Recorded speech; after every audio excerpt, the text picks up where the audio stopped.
Following video covers congruence statements and congruence patterns.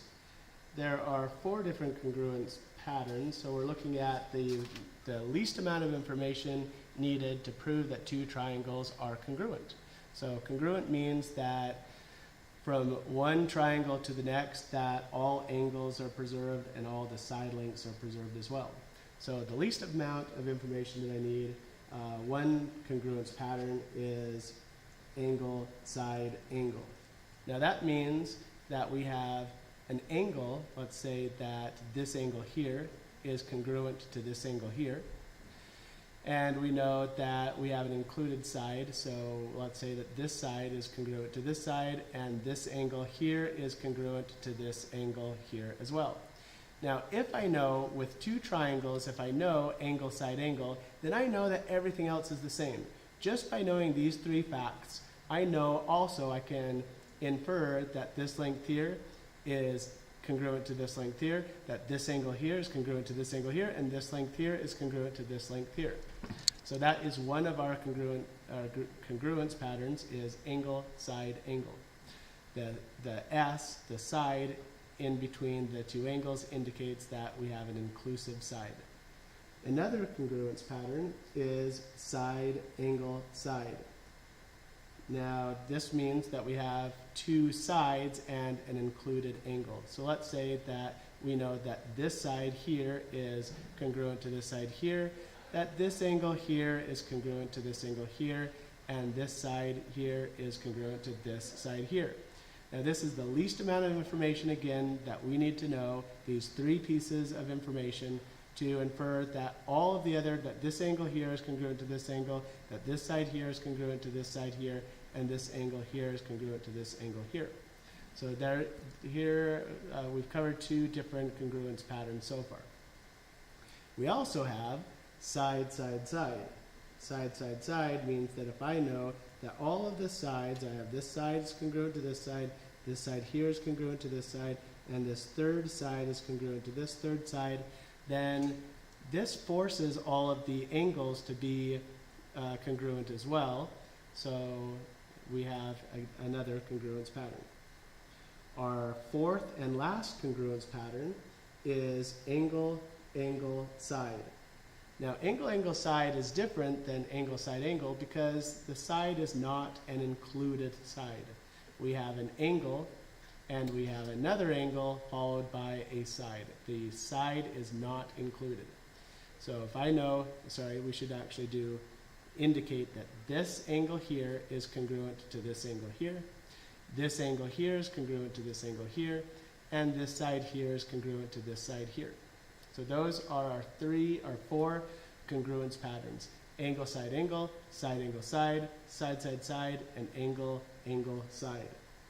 Now we have some configurations. We do have some configurations which are ambiguous, and so I shouldn't say that these are congruence patterns. These are not congruence patterns. One would be if I have side, side, angle. Side, side, angle, we have 2 sides and a non-inclusive angle. So let's say that we have this side is congruent to this side here is congruent to this side, and this angle here is congruent to this angle here. Now this is not enough information because this angle here is not fixed. Because this angle is not fixed, it is possible then for us to have a second alternative where this side here is over here. So now in this case, this triangle is clearly not congruent to this triangle over here. So I have, so online there's an online interactive application that we can look at, and we can see here in this case we have angle, side, side, angle, and we can see that there is one alternative where we still have this right side is congruent to this right side, this top side is congruent to the top side, but the left angle, even though it's congruent to the other left angle, we still have 2 triangles that are not congruent.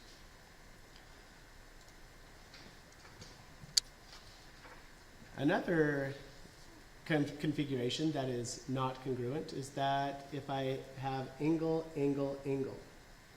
Now we can see from these two different shapes, these two different triangles, that this angle here is congruent to this angle here is congruent to this angle here, and this third angle is congruent to this third angle over here. But just by inspection, I mean, these angles are similar, but these triangles are similar, but they are certainly not congruent. The sides have not been preserved. Even though the angles have been preserved, the sides have not. So these are not congruent, however, they are similar. So these are our ambiguous cases, side, side angle, and angle, angle, angle. In these cases, we do not have proof. We may have two triangles that are similar, that are congruent, but we don't have proof that they are congruent. So I'm going to do some examples then. So I want to find, I have a bunch of congruent either sides and angles, and I want to come up with a congruent statement, and I also want to come up with a congruence pattern. So I have some sides. I have sides, line segment ML that is congruent to line segment ZJ. And I don't know where they are, but it doesn't really matter. I just know that this line segment from M to L, that it is congruent to line segment from Z to J. And I have another two lines that are congruent from L. Well, L is here, so R, I don't know where R is, it doesn't really matter. Let's say that R is over here. And then J is here, so J to B, so we'll say that B is over here. And we know already from our first statement here that ML is congruent to ZJ and LR is congruent to JB. And then it also says here that angle L is congruent to angle J. Well, these are all going to be triangles, so I could actually, we can connect M to R and Z to B. And so our congruent statement is that triangle MLR is congruent to triangle ZJB. And we know that, well, we can look at this and look at our congruence pattern, and we have side, angle, side. So side, angle, side is our congruence pattern that indicates that we know that these two triangles are congruent. We know that all 6 pieces of information, all of the angles and all of the sides have some congruency to the other triangle.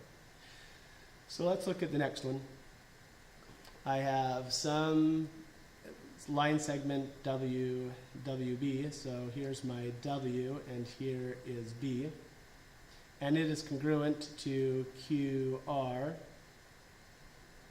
And we have another line segment BP, We'll say that this side here is congruent to this side, and this side here is congruent to RS. Here's R, so S must be over here. And then we have WP, so from W to P, we'll just connect these dots. This side here is congruent to Q, the line segment from QS. And we know, so our congruent statement then is going to be that we have triangle WBP and it is congruent to triangle QRS. And what is our congruence pattern? Well, we have side, side, side. So side, side, side is our congruence pattern. All right, let's do another one. I have CY, so C to Y. And that CY is congruent to line segment RP. And then we have EY, so from E to Y. And that line segment is congruent to B to P. So I'll indicate that what congruent sides I have already. And then I have that we have Y, this angle here, is congruent to P, angle P. And these are all triangles again, so I'm going to connect these. And I have congruence, so we have that our congruent statement is that triangle CYE is congruent to triangle RPB by what? Well, this is side, angle, side. So we have side, angle, side. The next one, we have some line segment BC. It is congruent to JK. We have another line segment from B to A. It is congruent to